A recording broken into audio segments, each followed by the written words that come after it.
Essentiel, le rendez-vous culture de RCJ, Atelier Philo avec Laurence Goldman. Et bienvenue dans ce nouveau numéro de l'Atelier Philo sur RCJ. Nous allons ce matin aborder un sujet qui nous a été proposé par Gabriel Alperne. Bonjour Gabriel. Bonjour Laurence. Philosophe, auteur, vos travaux de recherche portent sur la notion d'hybridation et vous avez suggéré, excellente idée, au demeurant de réfléchir sur la notion de langue. Quel est le pouvoir d'une langue ? Que dit une langue sur le peuple qui la parle ? Comment se construit une langue ? En quoi une langue est-elle porteuse d'une identité, voire d'une philosophie ? Une langue peut-elle sauver un monde de l'oubli ? Dans cet atelier philo, nous évoquerons également ce sujet sous l'angle de la traduction. Lorsque nous lisons une œuvre de littérature dans une langue étrangère, quel est le rôle de celui qui nous la restitue dans notre langue à nous ?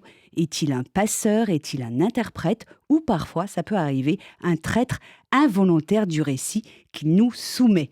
Dans cette émission, nous nous appuierons sur deux exemples qui parleront sans doute à bon nombre de nos auditeurs, le yiddish et l'hébreu. J'ai le plaisir d'accueillir dans cette émission l'écrivain et scénariste Valérie Zenati. Bonjour. Bonjour.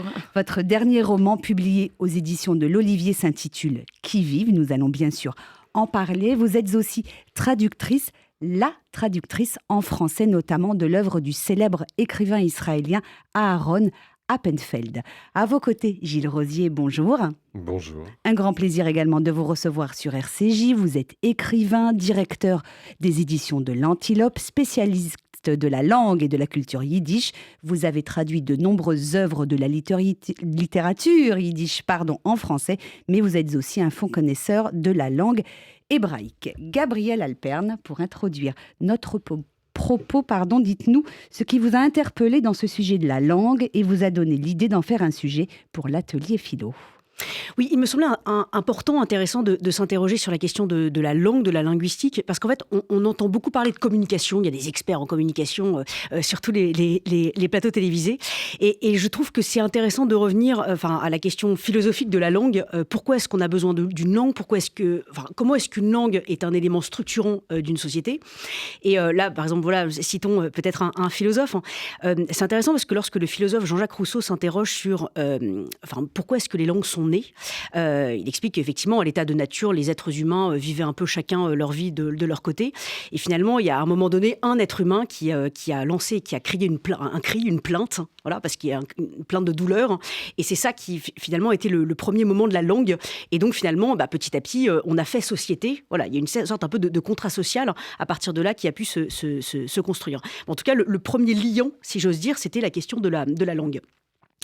Par ailleurs, ce que je trouve intéressant dans la notion de langue, c'est que on ne se rend pas compte à quel point une langue est une vision du monde.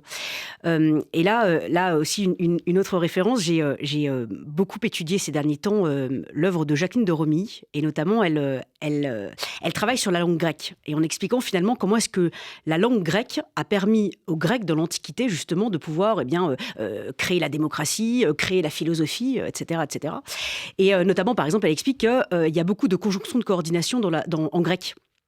Et donc, tous ces petits éléments de coordination entre les phrases, entre les mots, entre les groupes de mots, permettent justement de pouvoir construire une pensée. Et donc, effectivement, d'où la naissance de la politique, d'où la naissance de la philosophie, etc., etc.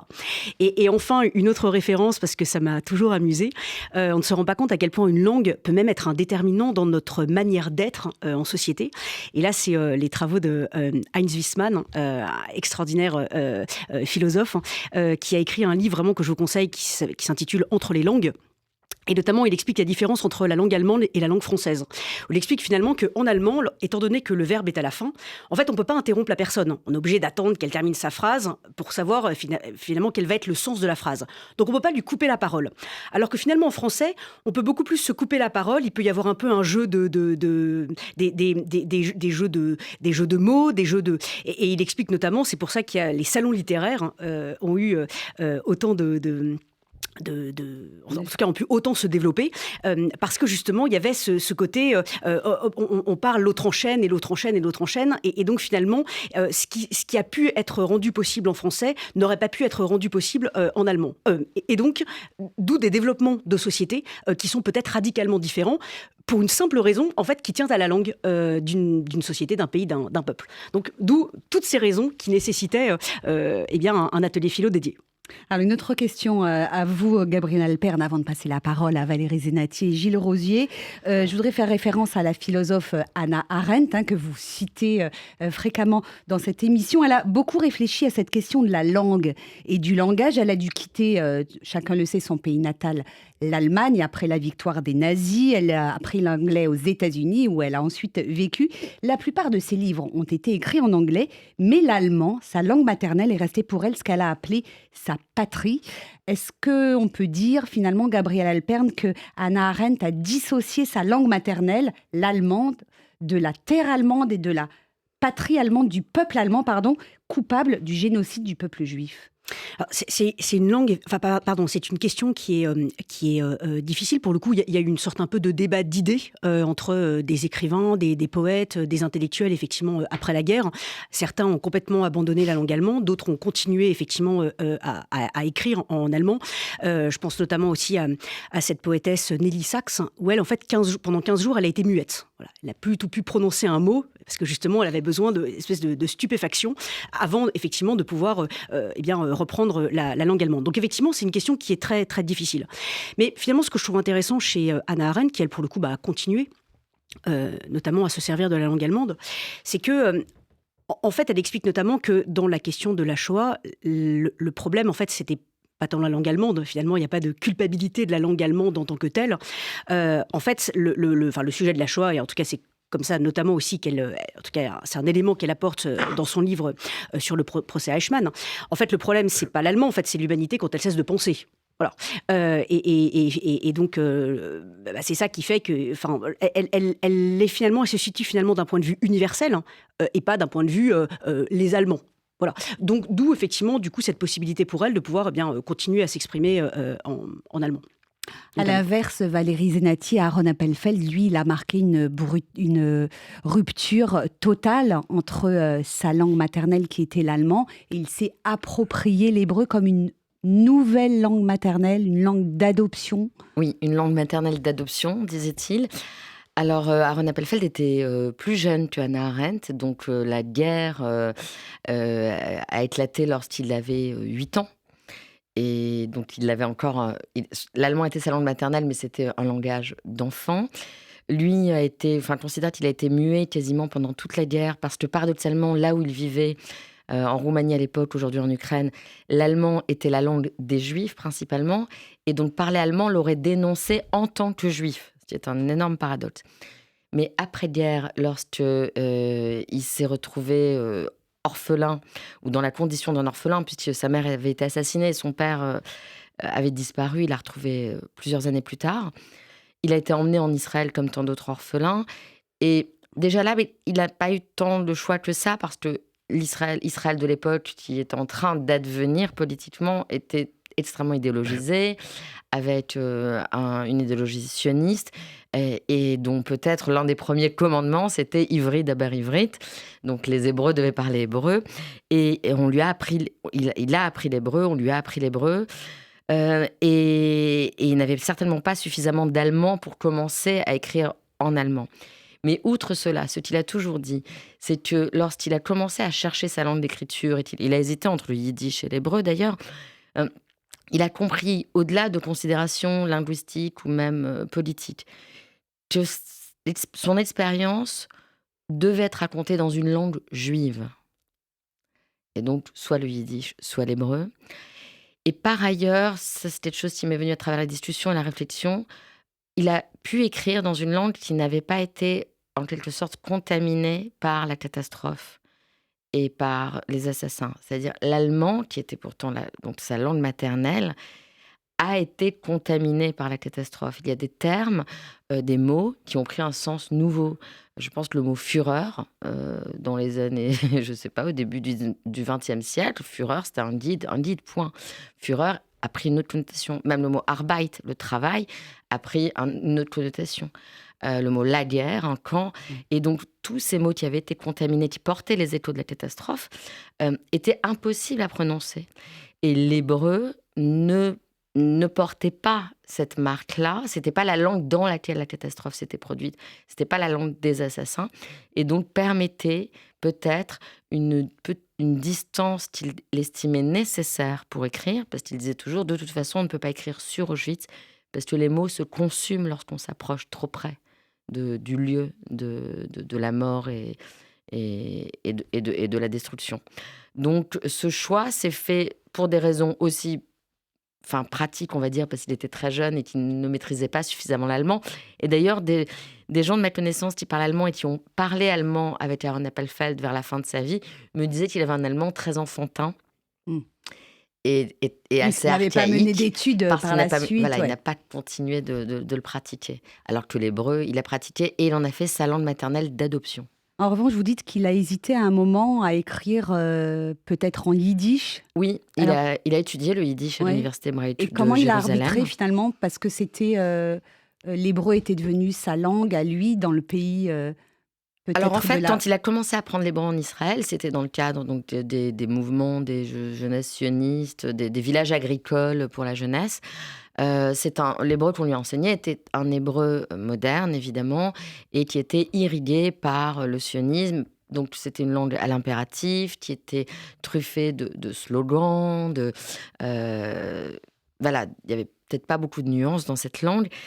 Et ensuite, dans le cadre de ses études, il est allé vers la Bible, notamment, donc vers les écrivains yiddish, mais vers la Bible. Et il y a quelque chose dans l'hébreu biblique, dans le pouvoir d'évocation de l'hébreu biblique, qui est à la fois très dépouillé, mais rempli d'échos, qui lui a semblé correspondre à ce que lui pouvait rechercher dans cette quête vers une littérature de tantôt l'indicible, tantôt l'ineffable. Et je voudrais avoir l'avis de Gilles Rosier à mes côtés, mais je pense que finalement, on pourrait caractériser la langue d'Aaron Appelfeld comme une langue biblique moderne, presque. Oui, je sais pas si... C'est vraiment un triangle entre le yiddish, le texte biblique et l'hébreu moderne. Et moi, il me semble que l'hébreu... La littérature hébraïque moderne, elle était diasporique jusqu'en 1920, en gros, c'est-à-dire que jusqu'à Yosef Chaim Brenner, c'était un écrivain russe ou yiddish qui écrivait en hébreu, Brenner, en fait. Oui. Puis après, elle est devenue Eretz israélienne. Et quand Aaron Appelfeld décide d'écrire en hébreu, s'il a envie, puisque l'immense, pas tout, mais il y a quand même beaucoup de choses dans son œuvre qui se passent dans son enfance en Europe. S'il a envie de décrire tout ça, peut-être qu'il a besoin de passer par la littérature yiddish, par la langue yiddish, en fait, qui, elle, est une langue fondamentalement diasporique, en fait. Et peut-être que c'est comme ça que s'organise dans son œuvre. Alors, moi, je l'avais entendu dire une fois que... c'est vrai qu'il écrit une sorte d'hébreu biblique moderne, comme tu le dis. Oui. C'est-à-dire qu'il faisait remarquer que dans la Bible, on ne sait jamais si Abraham a les cheveux blonds ou bruns, ses yeux bleus. Il n'y a pas de description, en fait. Il y a des descriptions de caractère, etc., mais jamais physique. Et on retrouve ça dans la langue d'Aaron Appelfeld, et c'est ce qui en fait sa singularité. C'est un écrivain israélien extrêmement singulier, qui ressemble à aucun autre de sa génération. Ouais. Et à cet égard, moi, je trouve que c'est un écrivain israélien diasporique, en fait. Totalement. Européen, ça c'est sûr. Européen. Alors, pour revenir un peu à notre sujet initial, qui est celui de la langue, vous avez dit, Gilles Rosier, que le yiddish était une langue diasporique. Comment faut-il l'entendre? C'est une langue de l'exil? Alors, en fait, c'est une langue qui a 1000 ans, et 1000 ans, c'est-à-dire que fait une langue?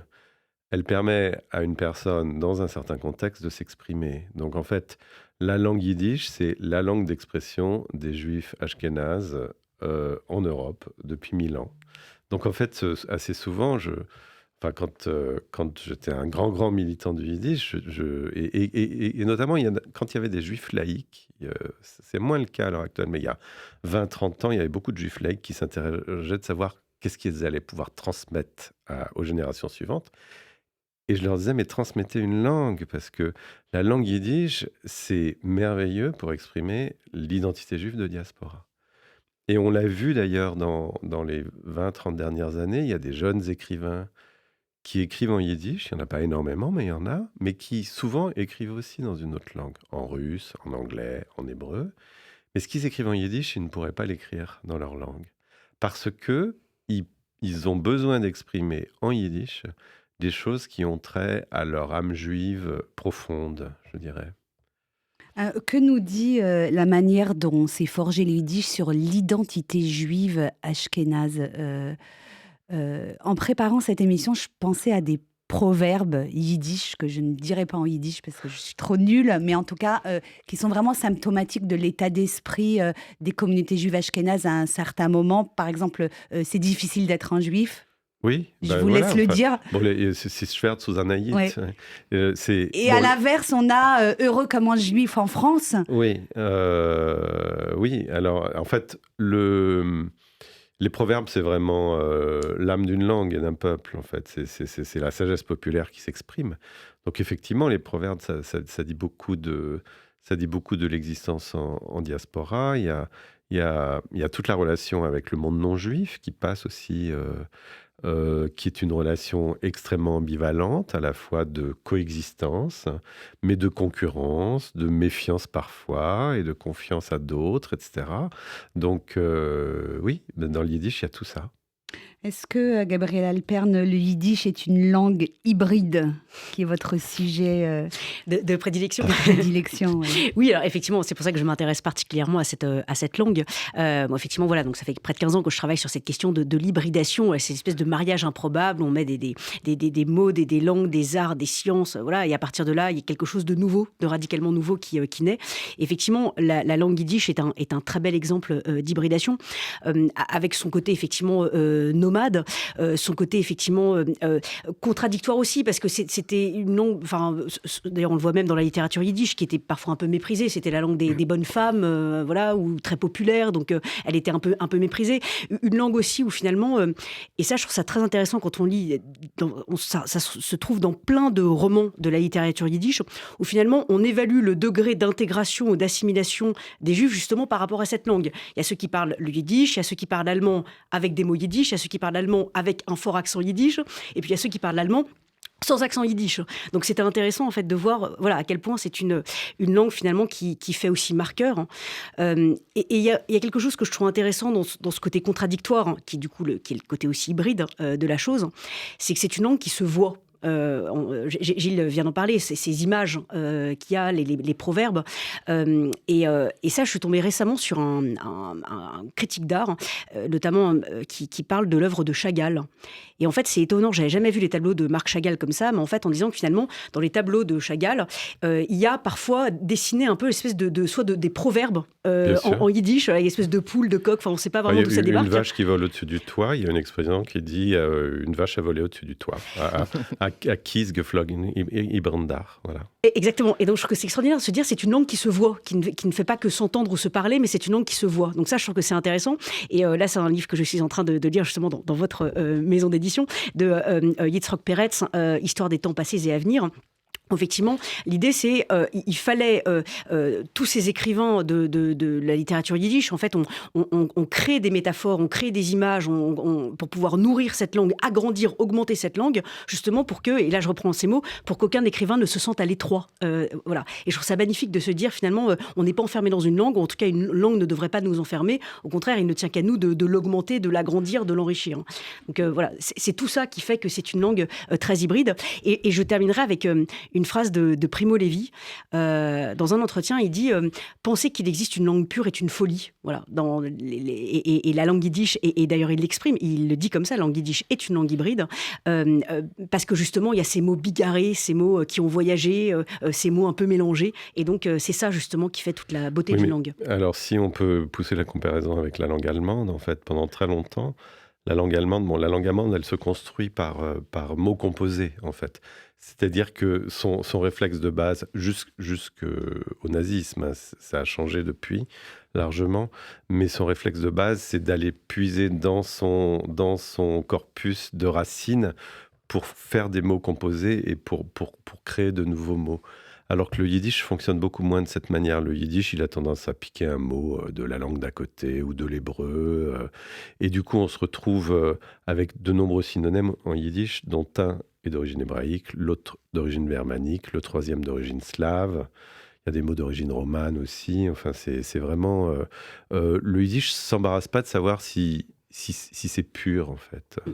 Alors que pendant très longtemps, l'allemand, c'était la marche à suivre. Maintenant, plus du tout, hein. Il y a énormément d'anglais, notamment en allemand.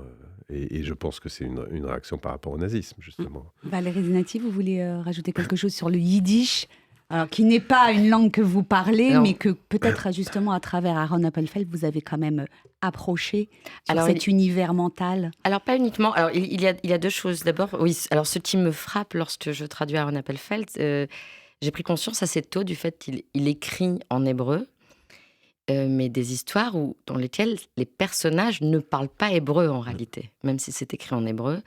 Leur langue, c'est soit le yiddish, soit l'allemand, soit le ruthène. Et parfois, j'entends quelque chose de l'ordre de l'intonation du yiddish dans l'hébreu qu'il utilise. Et ça, c'est très marqué. Je sais quand ces personnages parlent yiddish. Il y a des choses qui me le disent, même si c'est pas dit clairement. Ou quand il dit dans la langue d'avant, dans la langue d'avant-guerre, sur une intonation d'autrefois, je sais que c'est le yiddish. Quand il dit une intonation d'autrefois, par exemple. Et par ailleurs, le yiddish ayant quand même quelques emprunts en hébreu, pour moi, c'est une langue particulière parce que je ne la parle pas. Il m'arrive de pouvoir chantonner quelques chansons en yiddish. Mais j'ai une oreille qui est sensible, et parce qu'il y a des mots dont j'arrive à comprendre le sens de manière détournée. Mais surtout, un jour, je me souviens avoir assisté à une discussion. C'était une émission à laquelle participait aussi Gilles Rosier sur France Culture il y a plusieurs années.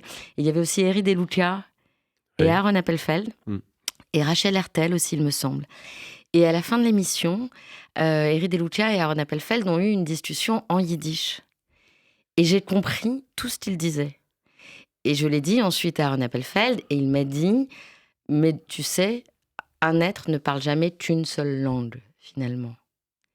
Et qu'il faut peut-être distinguer entre la langue linguistique et la langue, je dirais, subjective, la langue d'un être, qui est faite aussi de ses expressions, de sa prosodie, de quelque chose d'intime qui se dévoile lorsqu'il parle, mais qui n'est pas linguistique. Et je pense que c'est ce qui s'est produit. Bon, alors encore une fois, je pouvais me raccrocher à certains mots que je comprenais en yiddish, mais j'ai vraiment compris la conversation. Et ça, je pense que c'est intéressant aussi, philosophiquement parlant. Gabriel, vous voulez réagir, ou je pose une question sur les silences, parce que je l'avais prévu cette question lorsqu'on allait parler de la traduction, mais puisque vous parlez de cette résonance du yiddish dans l'hébreu d'Aaron Appelfeld, vous dites que vous avez appris également à détecter les silences et les non-dits, que vous avez réussi à les traduire. Enfin, j'essaye en tout cas, parce que pour moi, je milite pour qu'on dise qu'une traduction est une tentative de traduction. Et il y a un infini dans la traduction qui est équivalent à la musique. En réalité, lorsqu'on a une partition de Bach, on peut jouer cette partition de différentes manières. Glenn Gould en a donné plusieurs exemples avec les variations de Goldberg. Et moi, je sais que j'aimerais pouvoir traduire le même texte tous les 10 ans, par exemple. Et je pense que je le jouais, en quelque sorte, tous les 10 ans. Et lorsque je dis que dans la traduction, j'ai appris à traduire les silences, c'est parce que Aaron Appelfeld disait toujours que la langue, et là aussi on pourrait revenir à ce que disait Gabriel Alpern au début de cet entretien. C'est très intéressant d'imaginer que la langue a commencé parce que quelqu'un a souffert et a poussé un cri.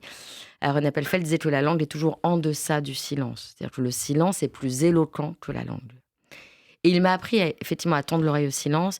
Les silences peuvent être des silences d'amour, des silences de mépris, des silences de réprobation, des silences qui sont des accords tacites. C'est incroyable comme le silence peut être éloquent. Et dans la langue d'Appelfeld, il y a régulièrement des silences dans lesquels doit résonner une question, un non-dit. Et c'est quelque chose qu'il est très difficile de rendre et que j'essaie de rendre, parfois, alors de manière tout simplement en allant à la ligne, par exemple. Je pense qu'en allant à la ligne, je vais faire résonner quelque chose qui résonne dans l'hébreu, mais qui ne résonnerait pas de la même manière si je n'allais pas à la ligne. Parfois même en sautant une ligne, parfois en mettant une intonation dans la phrase. Ça serait difficile d'analyser ici parce que je n'ai pas d'exemple sous mes yeux. Mais toujours est-il que je donnerai un exemple. Par exemple, je donne souvent cet exemple parce qu'il est très très fort, je trouve, et ça raconte la force de la simplicité de la langue d'Aaron Appelfeld. Quand dans Le Garçon qui voulait dormir, son héros, donc il s'appelle Erwin, qui était le premier prénom d'Aaron Appelfeld, son héros dort après-guerre, il est transporté par des rescapés jusqu'à Naples. Et il dort, parce que c'est dans son sommeil qu'il peut, dans ses rêves, parler à sa mère en allemand. Lorsqu'il arrive sur les rives de Naples et que quelqu'un lui apporte un plateau repas en lui disant « bon appétit », il dit « c'était la première fois que j'entendais ces mots depuis le début de la guerre ». Et là, j'essaie de faire résonner, tout simplement en sautant une ligne, ce que signifie cette phrase. C'était la première fois que j'entendais « bon appétit » depuis le début de la guerre. Comment les mots les plus quotidiens peuvent tout à coup faire l'effet d'un coup de tonnerre, parce que ça fait des années, évidemment, qu'ils n'ont pas résonné, puisque pendant la guerre, peu de gens pouvaient dire bon appétit, compte tenu du fait que les gens mouraient de faim. Et donc, voilà, c'est ce genre de travail que j'essaie de faire, que je tente de faire résonner. Encore une fois, la traduction est une tentative, qui est un chemin infini. On va marquer une pause musicale dans cette émission. On se retrouve dans un instant pour la suite de cet atelier philo. Nous parlons ce matin des langues et du langage comme constituant d'une identité. On va écouter une chanteuse israélienne qui s'appelle Noah. Elle est d'origine yéménite et elle chante en anglais, peut-être le témoin de ces juifs polyglottes, de ce talent que nous avons certains à maîtriser comme ça des langues différentes. À tout de suite sur RCJ.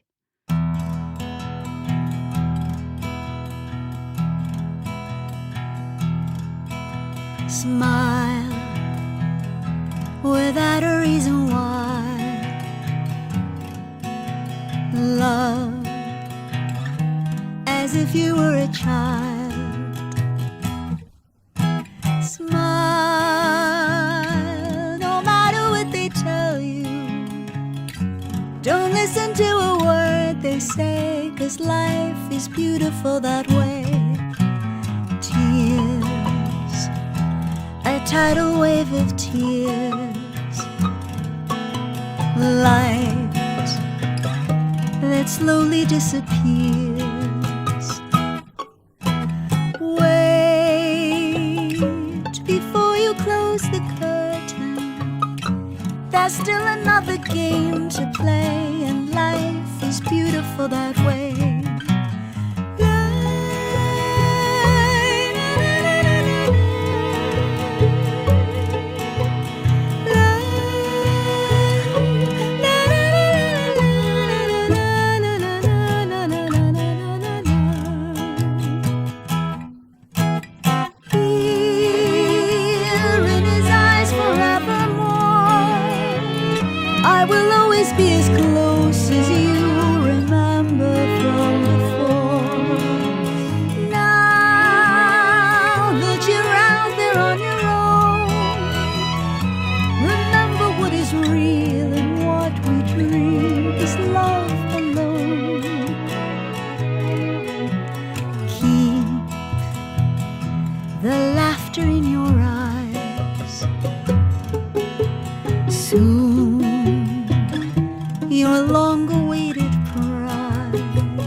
Retour dans l'atelier philo sur RCJ, toujours en compagnie de la philosophe Gabrielle Alperne, de l'écrivain et traductrice Valérie Zenati et de Gilles Rosier, écrivain, éditeur et traducteur. Nous avons longuement parlé du yiddish. Je voudrais à présent, puisque vous êtes l'un et l'autre des traducteurs de l'hébreu au français, nous intéresser à l'hébreu. Je vous pose la question l'un et l'autre, de peut-être à vous en premier, Gilles Rosier. Comment l'hébreu moderne s'est-il construit? Est-ce que à partir d'une langue dite morte, qui était celle des textes et de l'étude, on a créé une langue à la fois nouvelle et à la fois ancrée sur cet hébreu biblique?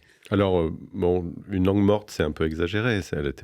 L'hébreu n'était pas tué d'une Elle langue. était encore parlée. Bon, déjà symboliquement, c'était la langue centrale des Juifs. Mais on parlait du yiddish en Oui, Europe alors, de l'Est, c'était elle pas- n'était plus C'est parlée. pas la langue vernaculaire, c'était Ouais. pas la langue de tous les jours, mais moi, il m'arrive assez souvent que des gens m'envoient des textes à traduire. Au 19e siècle, il y a des gens qui correspondaient En hébreu. en hébreu. Je crois aussi pour les actes de commerce, si j'ai bonne mémoire. Avram Goldfaden, le jour où il a eu envie d'écrire au grand rabbin Zadok Khan, Goldfaden qui était le grand créateur du théâtre yiddish, il lui a écrit en hébreu. Et donc c'était une langue qui était assez vivante, mais qui n'était pas parlée dans la vie de tous les jours. Donc faut quand même remettre... Et sinon, après, en fait, ce qui est intéressant dans l'hébreu, c'est que toutes les couches historiques de l'évolution de l'hébreu se retrouvent dans l'hébreu moderne. Et c'est ça qui est assez extraordinaire. Si on prend un auteur comme Mendel Morer Sforim, qui a été à la fois le créateur de la littérature yiddish moderne et de la littérature hébraïque moderne, pour créer la littérature yiddish moderne, il a pris tout l'espace linguistique yiddish, parce qu'il a beaucoup voyagé, et il en a fait une langue unifiée, en prenant du yiddish de Vilnius, du yiddish de Kiev, du yiddish de Varsovie, du yiddish d'Odessa, et il l'a unifié d'une certaine manière. Il a écrit aussi en hébreu, et pour faire la même chose en hébreu, c'était pas un espace géographique, c'était un espace historique, c'est-à-dire chronologique. Il a pris l'hébreu depuis la Bible, la Mishnah, etc., la poésie de l'âge d'or espagnol, des Lumières du 19e siècle, hein, l'hébreu des Lumières juives du 19e siècle, et il l'a unifié pour en faire une langue de littérature moderne. Et puis après, évidemment, il y a eu d'autres gens qui se sont chargés de continuer le processus. Oui, il y a eu Eliezer Ben Yehuda, Bien sûr. qui a créé le premier, le premier dictionnaire aussi d'hébreu moderne, et qui, là, on retrouve aussi l'idée du sionisme et des sionismes d'ailleurs, puisque ces derniers temps, je rappelle à certains interlocuteurs qu'il y a eu des sionismes, dont des sionismes...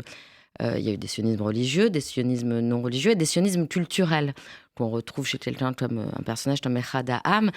Et dans ces mouvements, par exemple, de sionisme culturel, il y avait un désir de vivifier l'hébreu et d'en faire une langue nationale juive, une langue vivante, parlée. Et Eliezer Ben Yehuda a été le premier à...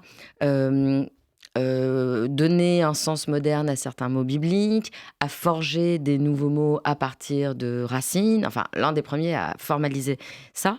Et c'est vrai, je rejoins tout à fait Gilles Rosier, l'hébreu n'a pas été une langue morte, peut-être une langue qui était un peu endormie. Qui était une langue sacrée aussi, sacrée, qui était celle des textes de la Torah. Mais qui est donc, dont l'évolution, effectivement, littéraire notamment, et liturgique aussi, s'est poursuivie. Mais il est vrai que l'hébreu comme langue du quotidien, c'est très récent, ça un peu plus d'un siècle, et que c'est une aventure absolument extraordinaire, parce qu'on a tout à coup un contact direct avec des mots et une langue qui était parlée il y a 2500 ans et qui se mêle à une vision plus moderne, à des avancées de la technologie, à des avancées philosophiques, à des concepts qui n'existaient pas. Et donc, moi, j'ai le sentiment que lorsque on parle hébreu moderne, ça donne une profondeur de champ linguistique. Et c'est ce que dit Gilles Rosier aussi, on sent les strates dans l'hébreu. On sait quand un mot a une résonance biblique, talmudique, médiévale, du début du siècle, des années 50. Et donc, il y a comme je dirais, il y a des reflets temporels dans l'hébreu, en fait. Il y a des reflets temporels. Et puis aussi tous les décalages. Oui. Bon, moi, je vais vous parler d'une expérience personnelle. Avant d'aller passer 1 an et demi en Israël, pendant 1 an, j'avais fréquenté un cours de Parashat Hashavua à la synagogue de la rue Copernic tous les samedis matins. Et puis, j'adorais les langues, donc j'avais capté pas mal de choses. Et donc, quand je suis arrivé en Israël, pour dire la beauté, je disais tiferet, qui veut dire la splendeur, en fait. La beauté, c'est yofi. Donc, les gens riaient. Et au lieu de dire l'omar, je disais les morts, parce que dans le texte Bien biblique, sûr. c'est écrit Vaïdaber, Adonai, El Moshe, les morts, en disant, alors qu'en hébreu moderne, on dit l'omar. Mais les glissements sémantiques aussi, moi, je trouve que le plus fort, c'est le mot bitachon, qui veut dire sécurité, mais dans le sens très militaire du terme en hébreu moderne. En hébreu traditionnel et en yiddish d'ailleurs, bitorn, ça veut dire la confiance en Dieu en fait, la sécurité que procure le fait d'avoir confiance que Dieu me protégera toujours. Et c'est fou quoi, que ça ait pu glisser comme ça. Alors pour illustrer ce que nous disons sur l'hébreu moderne tel qu'il est parlé aujourd'hui en 2024, je voudrais lire un petit extrait rapide du nouveau roman de Valérie Zonati, Qui vive. Votre héroïne Mathilde est professeure d'histoire géo à Paris et elle part pour un road trip en Israël afin d'essayer de trouver des réponses à ces questions. Elle rencontre toute une série de personnages, des Israéliens, je précise qu'on est avant le 7 octobre, tout allait bien dans le meilleur des mondes. Elle parle avec eux en hébreu et il y a ce passage qui m'a fait à la fois sourire, à la fois m'a paru éloquent au regard de nos échanges sur la langue et sur l'état d'esprit de ses locuteurs. Alors elle fait du stop en plein désert et elle monte à bord d'une voiture conduite par un homme haut en couleur. Alors je vous lis un petit extrait. Sans transition, il met son téléphone sur haut-parleur et appelle successivement sa femme à qui il dit qu'il arrivera à temps pour emmener sa mère à l'hôpital, son fils à qui il demande si son petit dernier a été accepté dans l'école talmudique Les Portes de la Lumière, son pote Menachem à qui il demande 10 fois comment ça va avec toutes les variations inimaginables et l'autre lui demande la même chose et comment tu te portes et qu'est-ce que tu racontes et quoi de neuf et quoi maintenant et les parents et la femme et les enfants et les frères et les sœurs, le tout ponctué en alternance de grâce à Dieu et de si Dieu veut. Ah. Oui. On a tous rencontré cet Israélien-là, je crois. Oui, je suppose. On le connaît. Oui, en écrivant Qui vive, j'ai essayé avec mon personnage de regarder et d'écouter Israël ou les Israéliens que croisait mon personnage comme avec une forme d'innocence, en me débarrassant de ce que moi je connais de ce pays. Et j'entendais vraiment les personnages parler en hébreu et je les traduisais en écrivant, je crois que je les traduisais. J'écrivais en français, mais je les entendais avec ces intonations qui viennent de l'hébreu.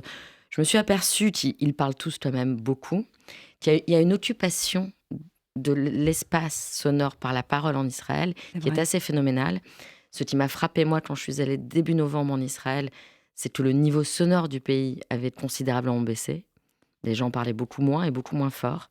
Ça, c'était une grande première. Mais j'ai senti aussi en écoutant ces personnages que la langue, c'est le moyen pour certains d'occuper un vide parce que le vide fait peur, parce qu'ils ont besoin d'affirmer aussi quelque chose. C'est-à-dire que lorsqu'on tend l'oreille à ces personnages que Mathilde rencontre et à beaucoup d'Israéliens, on a le sentiment qu'ils cherchent tous à affirmer quelque chose, à affirmer une vision du monde extrêmement sûre, parce que sinon ils perdent pied. Parce qu'émettre des doutes, il y a peu d'Israéliens qui émettent en réalité des doutes. Émettre des doutes, c'est admettre peut-être l'inquiétude et c'est perdre confiance aussi, justement. Et donc, en fait, il y a dans tous les personnages qu'elle croise une position affirmative très, très forte. D'ailleurs, il y a une expression que me dit souvent mon co-auteur israélien, avec qui j'ai écrit une série. Quand il m'envoyait un texte et j'essayais de lui dire il manque peut-être ça, etc. Il me disait toujours Talidi li ma ken, al talidi li ma lo. C'est-à-dire, dis-moi ce qu'il y a, pas ce qu'il n'y a pas. C'est très concis, mais il y a ce désir d'affirmation sur lequel on pourrait parler peut-être plus longuement, mais qui me semble, en référence à ce que disait Gabriel Alpern tout à l'heure, être aussi le reflet d'un état d'esprit qui a besoin d'être rassuré. Et donc d'être dans l'affirmation, pas dans la négation, dans l'affirmation, pas dans le doute, et qu'on retrouve beaucoup dans cette façon de parler, dans ce besoin de remplir l'espace par la parole. Et puis il y a aussi la chutzpah. Oui. Donc, nous, on parle beaucoup français, juif français lorsqu'on va en Israël. Je ne sais pas comment on peut le traduire. C'est un marqueur aussi de la langue hébraïque, Gabriel Alpern, aujourd'hui. Alors, pour la traduction, alors bon, le culot. Le mais culot, bon, enfin, oui, l'impertinence, l'audace, Voilà. j'ai trouvé plusieurs. L'insolence même peut-être. En tout cas, ce que je trouve intéressant dans cette idée-là, c'est que finalement, cette insolence-là, elle vient de très très loin. Et c'est amusant d'ailleurs quand on relit la Bible, en fait, de se dire à quel point certains patriarches et certains prophètes étaient finalement insolents, impertinents, sacrément culottés. Enfin, c'est quand même extraordinaire quand Abraham vient négocier avec Dieu justement pour sauver Sodome et donc essayer de sauver quelques hommes. Est-ce que certains méritent d'être sauvés? Quand Jonas, alors là pour le coup, clairement dit à Dieu non, je refuse cette mission, je vais pas aller à Ninive, je préfère faire autre chose. Et donc il essaye de partir à l'autre bout du monde pour échapper à Dieu. En fait, c'est extraordinaire parce que finalement, à chaque fois, cette impertinence, c'est aussi refuser les choses telles qu'elles sont, et se dire, non, en fait, pas de soumission. Voilà. Dans la relation à Dieu, on n'est pas inférieur. Enfin voilà, en tout cas, on peut créer une forme de, certes, c'est asymétrique, mais en tout cas, on est d'égal à égal et on peut se parler finalement un peu, alors d'homme à homme, ou en tout cas d'homme à Dieu. En tout cas, il n'y a pas cette notion de soumission et en étant effectivement sacrément culotté. Enfin, même Moïse aussi, enfin d'une certaine manière. Enfin, et même finalement tout le Talmud, tout de même le pile-poule, donc cette gymnastique intellectuelle où on commente et on commente les commentaires et voilà. C'est intéressant parce que finalement à chaque fois on interroge les catégories en disant mais alors et si tel jour et s'il y a ça qui se passe, est-ce que c'est quand même ça qui se passe? Et voilà, en fait on vient à chaque fois bousculer les catégories même du sacré pour les remettre en question. Donc à chaque fois cette espèce d'impertinence, ce principe d'impertinence finalement vient de très très loin et fait peut-être tout le sel effectivement de cette langue et de cette histoire. Je peux vous raconter une anecdote à propos de la chutzpah. Plaisir. J'ai un ami qui travaille dans un magasin d'optique à Tel Aviv et il y avait fréquemment des gens qui rapportaient des paires de lunettes pour se les faire rembourser. Et donc, sur la caisse enregistreuse, il y avait des catégories pour savoir si c'était une malfaçon, enfin voilà. Et il y avait un des boutons qui s'appelait Chutzpah israélite. Voilà. Il nous reste à peine 8 minutes pour parler quand même du rôle du traducteur que vous êtes, Valérie Zenati et Gilles Rosier. Quelle est la posture en fait du traducteur face au texte et face à l'auteur aussi dont il doit quelque part interpréter les mots, les idées? Gilles Rosier peut-être avant Valérie. Alors moi je vais être extrêmement, je vais sans doute beaucoup vous décevoir quand je me souviens quand j'écrivais ma thèse de littérature, ma directrice de thèse Rachel Hertel me disait Gilles, il faut tout faire avec sa libido. Donc moi je traduis avec ma libido et je ne saurais pas vous décrire autrement que ça en fait. D'accord. J'essaye de m'imprégner du désir de l'auteur et j'essaye de le restituer en français. Donc il n'y a aucune part de vous dans votre traduction. Tout est de moi parce que c'est vrai que quand on lit un livre en français, on ne lit pas l'auteur d'origine, on lit le traducteur. Tous les mots sont du traducteur, mais bien entendu oui, mais comment est-ce que la chose se fait?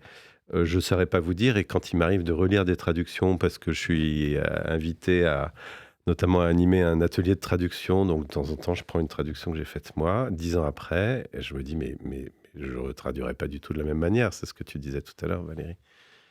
Valérie Zenati, il y a une alchimie particulière qui se crée entre vous et l'auteur que vous traduisez? Alors oui, c'est fortement souhaitable parce que je pense qu'il ne suffit pas de connaître une langue pour traduire un auteur, parce qu'on traduit la langue d'un auteur, on traduit son imaginaire.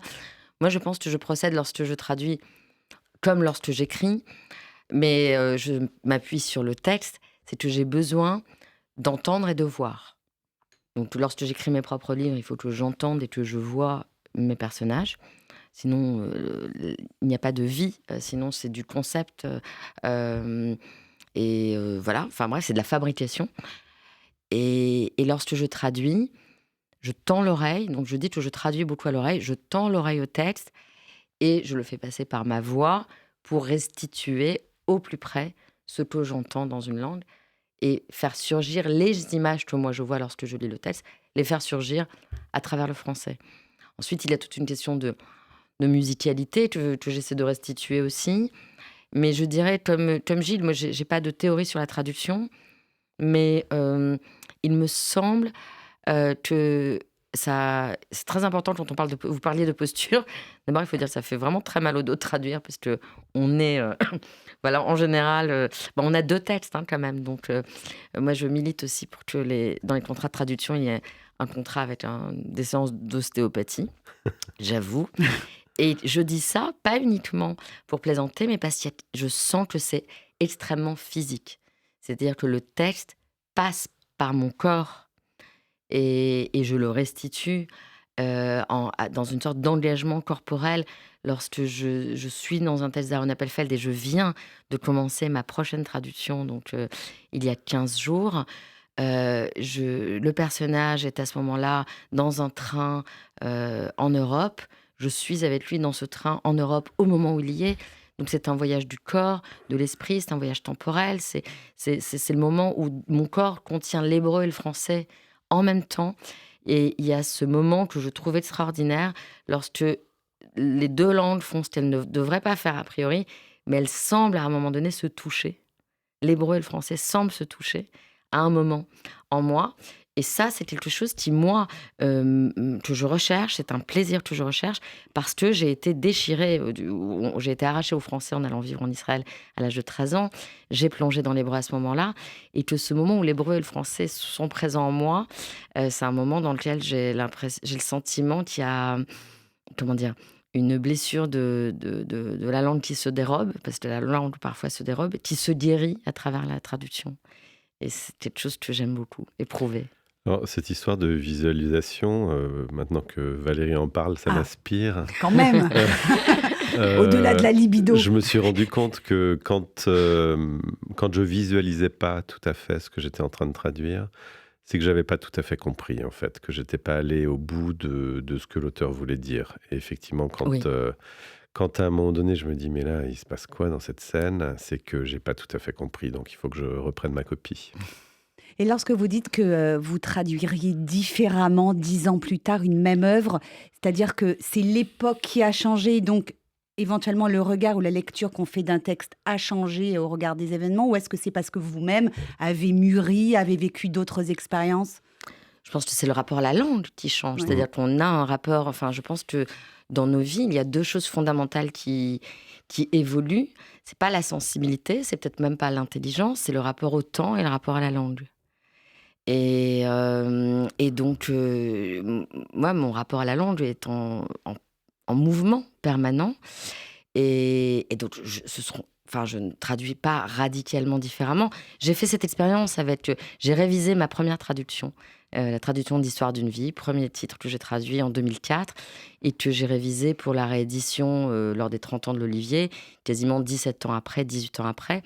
Bien sûr, c'est pas un autre texte, mais les gens peuvent s'amuser à comparer les deux versions. Je crois qu'il y a une fluidité, une musicalité que j'ai pu insufflé dans la révision et qui provenait de 2 choses.